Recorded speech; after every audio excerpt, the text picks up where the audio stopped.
Selamat datang di konten review pertama gue, Lur.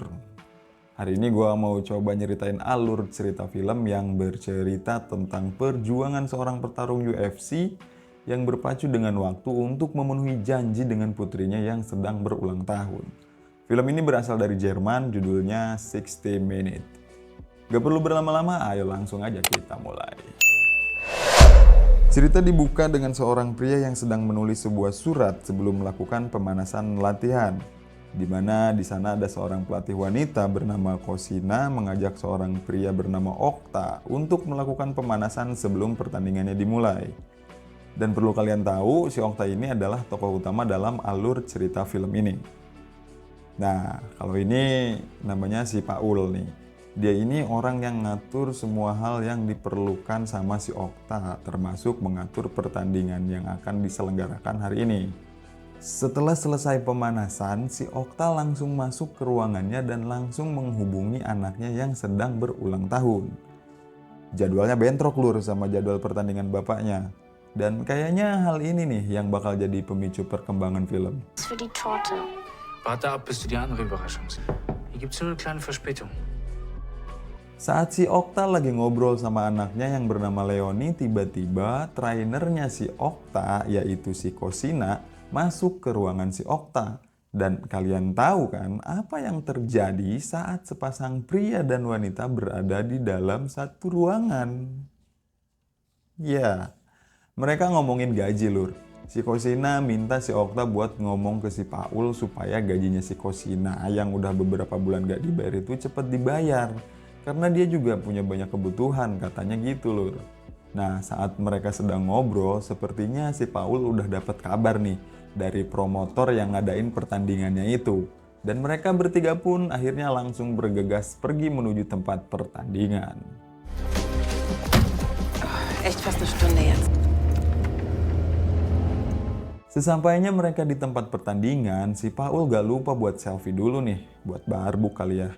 Dan saat mereka berjalan di dalam lorong gedung, mereka disambut oleh pria botak bernama Chino yang nantinya bakal jadi lawan dalam konflik film ini. Lass ihn erst mal kämpfen. Bitte lass ihn durch! Was ist los mit dir? Pertarungan pun akan segera dimulai. Namun seperti pertarungan pada umumnya, si Okta juga harus di medical check up dulu ya, buat mastiin nih pertarungan berjalan lancar. Nah, saat si Okta lagi diperiksa, tiba-tiba teleponnya berbunyi. Dan rupanya yang nelpon itu adalah wanita berambut bondol yang bernama Mina. Nah, si Mina ini adalah mantan istrinya si Okta. Wartet. Ich bin doch gleich da. Leonie hat verpasst. Ich habe keine Lust mehr. Di percakapan itu si Mina bermaksud mencabut hak asuh si Okta dan memindahkan hak asuhnya itu buat si Mina aja. Mendengar hal itu si Okta ya jadi emosi. Tapi meskipun emosi, si Okta tetap berniat ngelanjutin pertarungannya dan akan pergi ke pesta ulang tahun anaknya setelah pertarungan selesai. Si Okta pun langsung menuju ring pertandingan, namun sepertinya si Okta lupa nih ngelepasin earphone yang masih nempel di telinganya. Dan itu masih terhubung sama HP-nya ya. Saat si pemeriksa meminta si Okta buat copot earphone-nya itu, tiba-tiba ada telepon masuk lagi. Dan rupanya sekarang yang menelpon adalah suaminya si Mina yang kebetulan berprofesi sebagai pengacara, Lur. Dan si pengacara ini berkata ke si Okta akan mengurus segala dokumen yang diperlukan untuk tuntutan hak asuh tunggal yang akan diajukan si Mina. Dan si pengacara itu juga meminta si Okta untuk segera bergegas membawa si Leoni ke mereka. Atau mereka akan menjemput si Leoni dan si Okta tidak akan lagi bisa ketemu sama si Leoni. Mendengar hal itu, si Okta pun marah dan emosi, Lur. Seketika saja dia langsung balik kanan dan meninggalkan arena pertarungan untuk menjemput anaknya. Si Okta ini takut kalau anaknya dibawa sama si Mina, dia gak bisa ketemu lagi sama si Leoni, Lur. Tentu saja hal ini ngebuat semua pihak ketar-ketir kebingungan. Bagaimana tidak? Semua orang udah pasang taruhan buat si Okta. Tapi si Okta malah pergi ninggalin arena tanpa pertarungan. Dan benar saja si Leoni ternyata dijemput sama mamanya, Lur. Mendengar hal itu, si Okta langsung bergegas masuk ke dalam taksi dan perjalanan pun dimulai.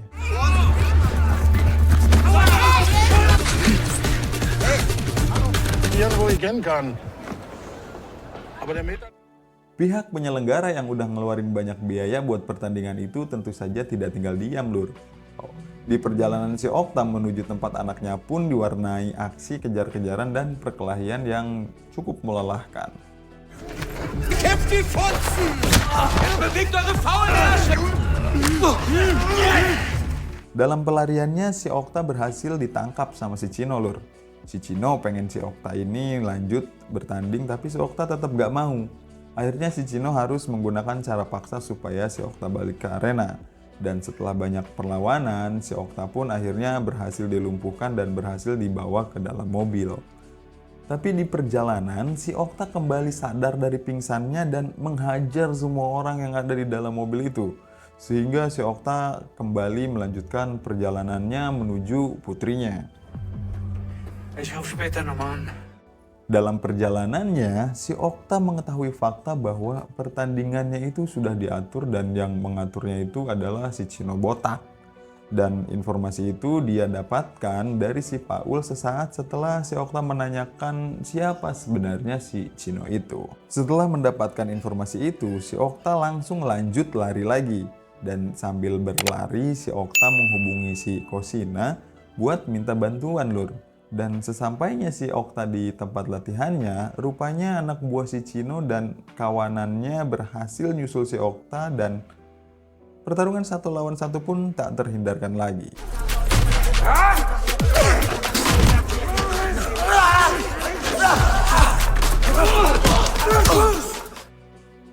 Sementara kekacauan terjadi di tempat latihan, si Okta berhasil lari menghindari si Cino dan kawannya untuk melanjutkan perjalanannya.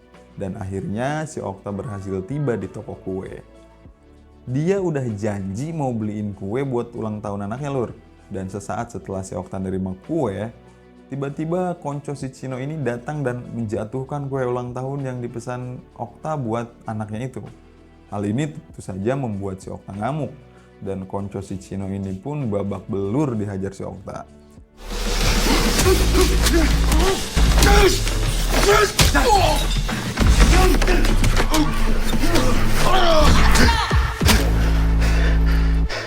Dan beruntungnya si Kosina berhasil berhentiin si Okta ya, Lur.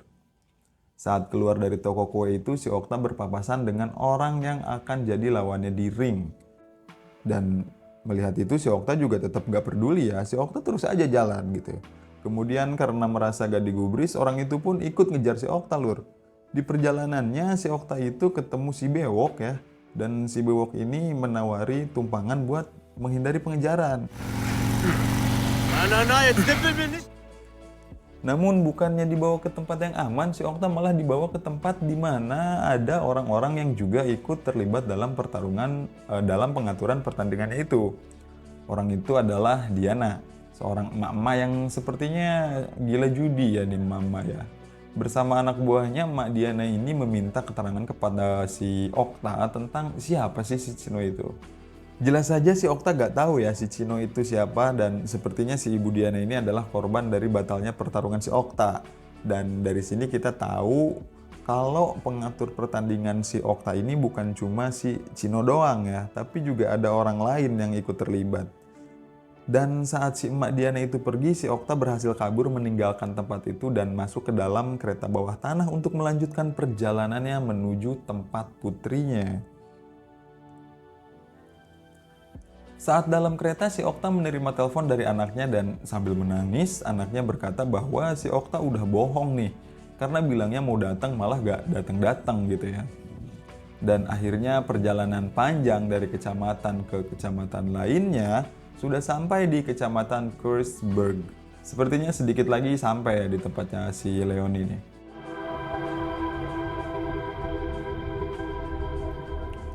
Namun saat menuruni kereta, si Okta kembali bertemu sama lawan tandingnya.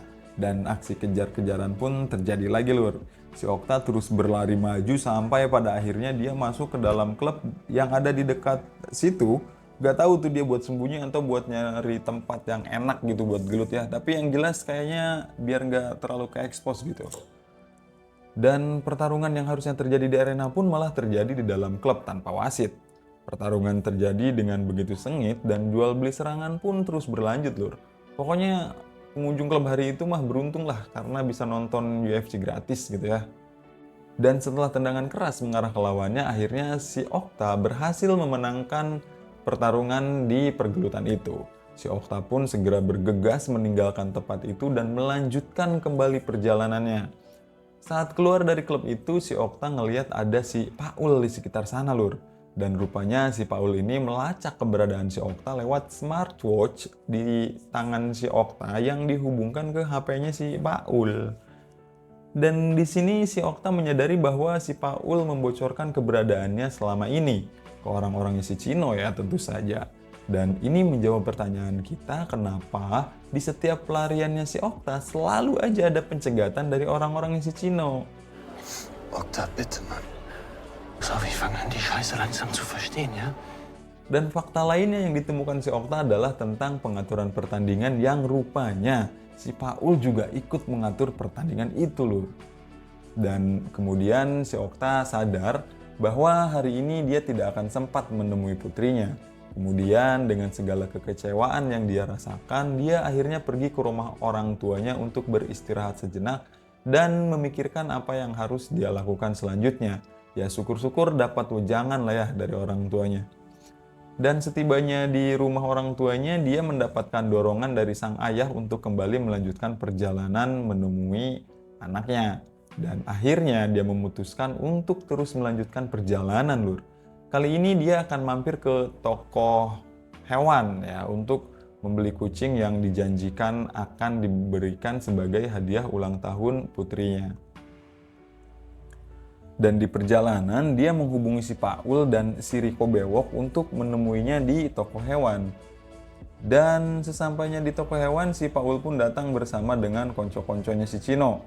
Dan si Riko datang dengan konco-konconya si Diana. Dan si Okta juga nelpon polisi buat ngirim pasukan khusus untuk menangkap mereka lur. Rupanya hal ini dilakukan si Okta buat ngejebak mereka. Verpiss dich einfach, okay? Hast du mich gefickt, Bergmann? Hey! Dan setelah semuanya tiba di toko hewan, baku hantam pun tak bisa dihindari lagi. Dan dalam baku hantam itu, si Okta yang dibantu sama si Kosina akhirnya berhasil melumpuhkan si Cino lur. Dan si Okta melipir menghindari kerumunan polisi dan melanjutkan perjalanannya itu menuju tempat putrinya Leoni.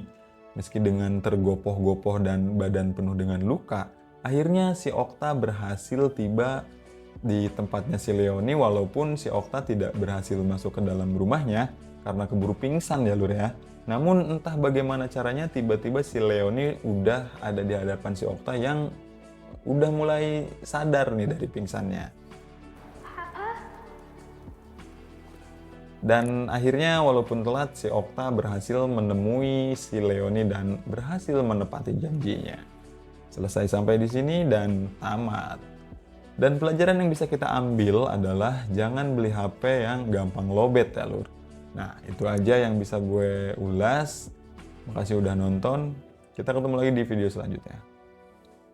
Effort juga ternyata bikin video alur cerita kayak gini ya.